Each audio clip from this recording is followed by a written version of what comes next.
Hello everyone. So today we discuss the concept of understanding the mind. So today I'll start exploring a theme under the rubric understanding the mind, because in life, if we want to be happy or if we want to avoid being unhappy, generally, speaking generally, we need to understand the importance of the mind, because human beings make sense of the world around them using their mind. What I say as I or me actually is located inside the mind. All of us see the world with the help of the mind.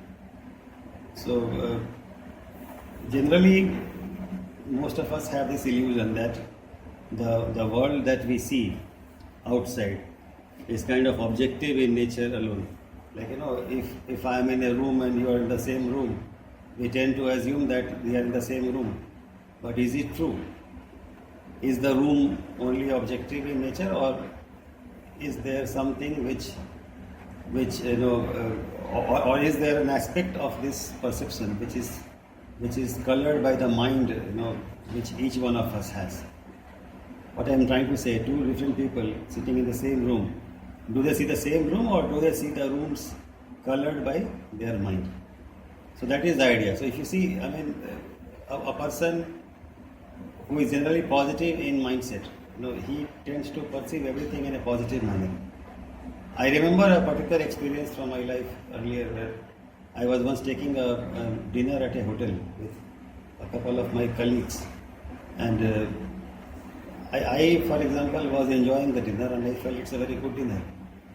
But one of my colleagues, who had a lot of exposure to different countries and different, types of dishes in many parts of the world, he started comparing the dinner that we were having with food that he had eaten at different places, different hotels, different restaurants, and he felt that the quality of the food served at that hotel is not very good. And then both of my colleagues started to have a long conversation around how the food was not very good.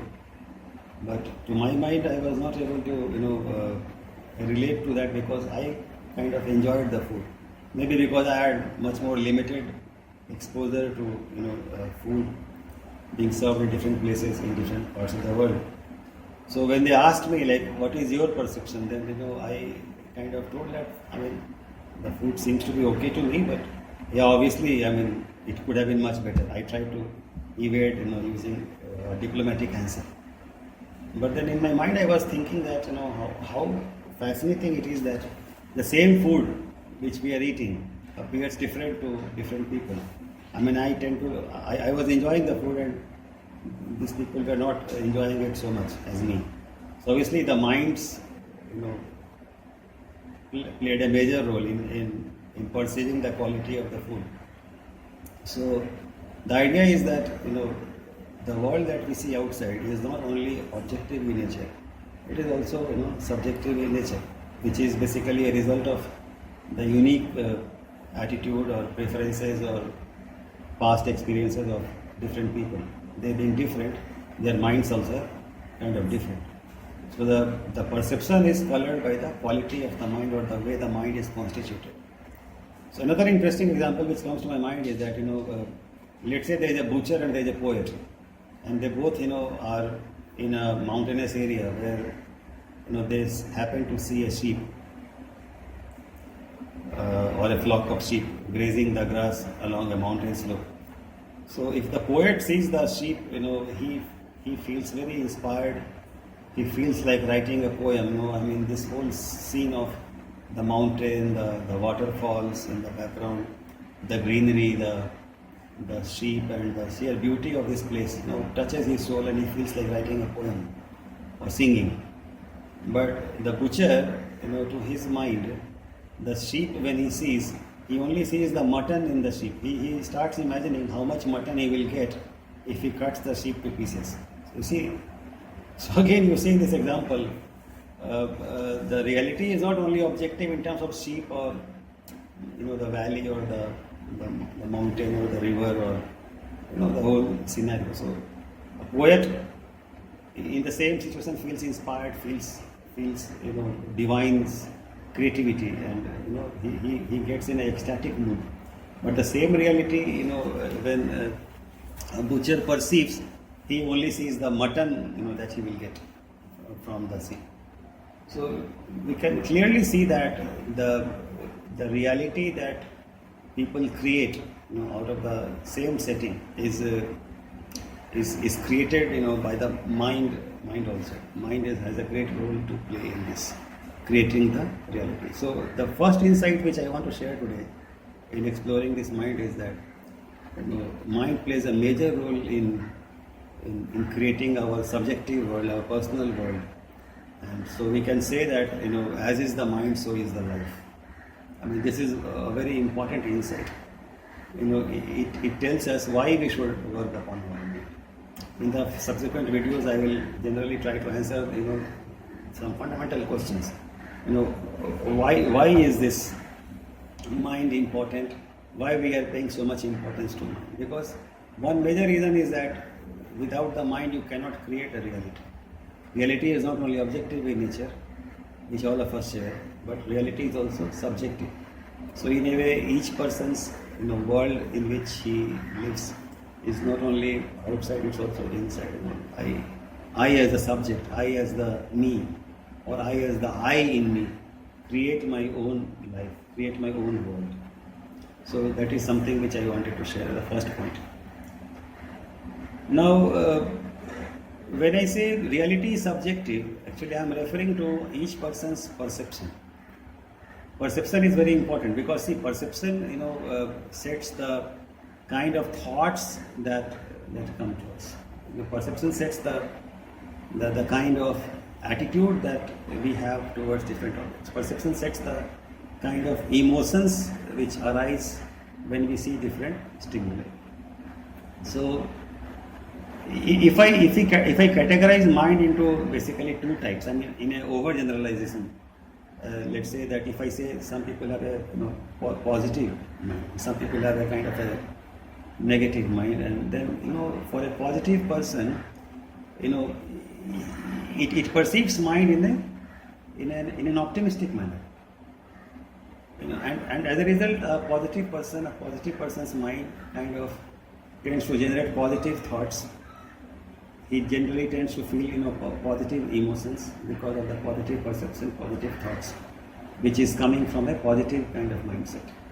On the other hand, a person with a negative mindset in the same situation with the same stimuli tends to, have a negative perception, which generates, negative thoughts and negative emotions. So our perception determines our thoughts, which in turn determines our emotions and moods. But it is the quality of the mind or the constitution of the mind which creates the perception in the first place. Right? So a depressed person may fail to see the beauty even in a hill station.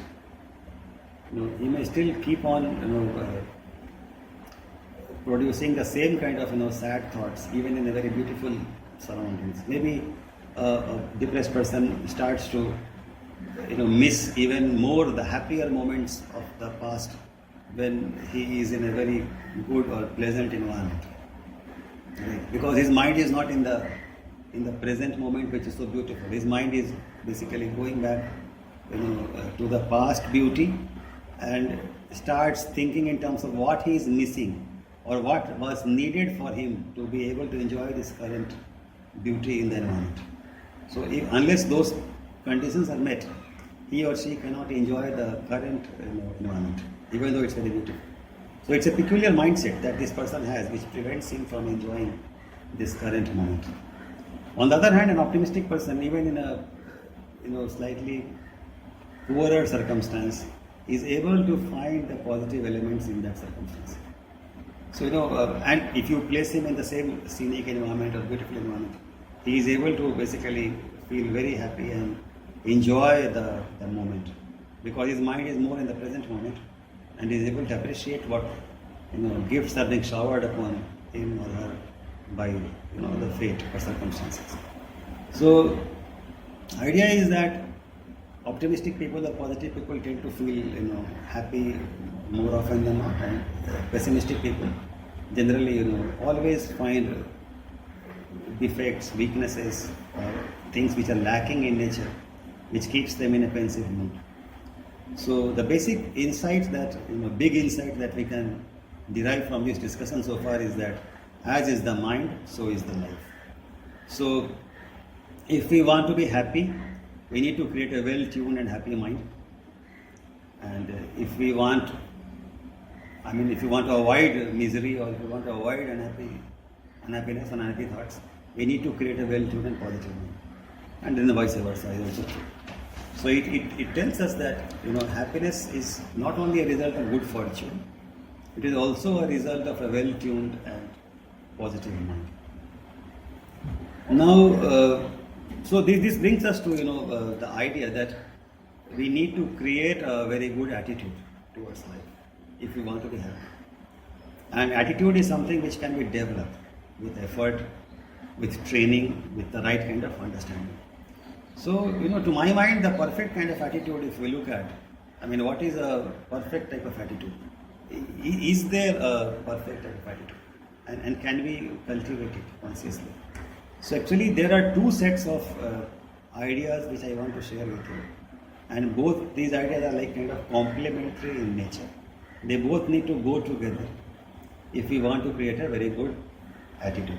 So and they are like kind of polar opposites. Like, we can see them in terms of 2 by 2 matrix. Like there is one spectrum where one extreme is a positive or optimistic mindset, the other extreme is negative or pessimistic mindset.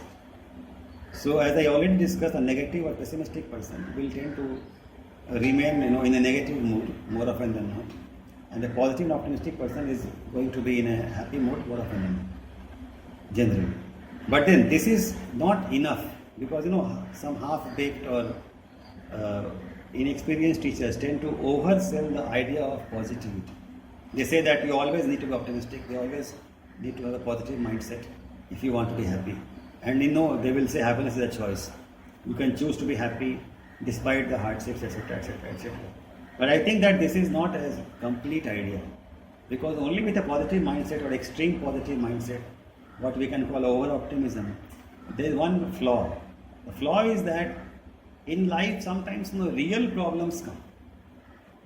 For example, today coronavirus is a major global pandemic, and it is affecting livelihood and lives of so many people. So we cannot, by any stretch of imagination, we cannot say that coronavirus is good, or coronavirus, let's enjoy it. Let's celebrate because there is suffering around. Such a mindset will be a sick mindset. No one will appreciate it. No one can like it, and it is not a realistic mindset. So what I'm trying to say that, or to take another example, if I have a very over-optimistic mindset, and I'm going on a bike in an area which is on a road which is very dangerous, and so many potholes are there, and it's not a very well constructed road, and it is getting dark, then just because I'm over optimistic, I cannot simply drive the bike at 100 miles per hour and hope to escape an accident. That's a very dangerous attitude. It may cause an accident. So here the key attribute that is missing in me is realism. I don't only need to be optimistic, I also need to be realistic. I should have a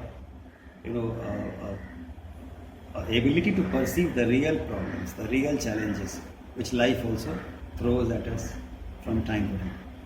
So optimism alone or positivity alone is not sufficient.